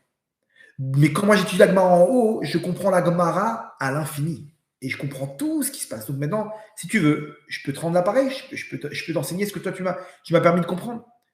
Ok. Et dans le rêve, le père il lui explique toute la Gemara. Le petit s'est réveillé avec, imaginez-vous, dans le rêve on lui explique toute la Gemara. C'est une vraie histoire. Le petit raconte ça à sa mère elle fond en larmes. Elle dit mais comment c'est possible? Et depuis, cet enfant-là, c'est devenu une tête en bas, une tête. Il a tout compris, le fonctionnement, etc. Son père, il lui a insufflé une doucha énorme de pouvoir comprendre dans sa neshama la Gemara. Dans cette histoire, elle est terrible. Regardez déjà qu'est-ce que nous on fait aux défunts. Quand nous, on a un cours de Torah et que les gens ils se rendent pas compte quand ils disent « Ah, vous pouvez faire un cours pour l'élévation de l'âme de mon père », tu te rends pas compte que ce cours-là maintenant, ton père il est en train de l'étudier, il est en train de développer tous ses psukim, toutes ses idées à l'éternité dans les mondes d'en haut. Ne croyez pas que c'est comme ça. Quelqu'un qui dédicace un cours, c'est une lumière énorme qui donne aux défunts. Imaginez-vous quelle force nous on a, mais surtout par rapport au cours de ce soir. Son père, il a mérité l'éternité. Écoutez bien. L'éternité, cette lumière qu'il avait sur le visage, alors qu'il n'a jamais fait aucune mitzvot. Comment c'est possible? C'est simple. Son fils, il lui ramène les étincelles. Même si on n'y arrive pas, Akadosh Baruch Hu, il est tellement bon, il veut tellement qu'on arrive à cette éternité, que bien entendu, les fautes, il a réparé par rapport à l'accident de voiture qu'il a eu. Mais derrière, quand tes enfants, ils font tchouva et qu'ils rentrent et qu'ils étudient la Torah, derrière, c'est le père qui prend. C'est-à-dire qu'il a réussi son petit coup de sa neshama par l'intermédiaire de ses enfants. Donc imaginez-vous, nous, encore dans ce monde-là, même si on attend un petit peu, il attend avec impatience notre retour. Mon fils, prends cette neshama entre les mains. Essaye de faire quelque chose. Je vais être là pour t'aider. Parce que tu fais partie de ces Eléchémot Ben Israël. Tu fais partie des Ben Israël. Donc tiens bon, mon fils. Tu es éternel. Tu es as cette neshama en toi. Tu peux pas tomber. Tu peux que réussir. Le chemin peut être long pour te transformer en bâton, mais t'es pas dans les résultats. Tu es dans le travail. Commence le travail et je m'occupe du reste. Donc Rabotai, venez ensemble, on réunit nos étincelles. Venez ensemble, on se connecte avec cette lumière d'Hachem. Et comme ça, on puisse faire accélérer notre délivrance individuelle et la délivrance finale du Ham Israël. Amen.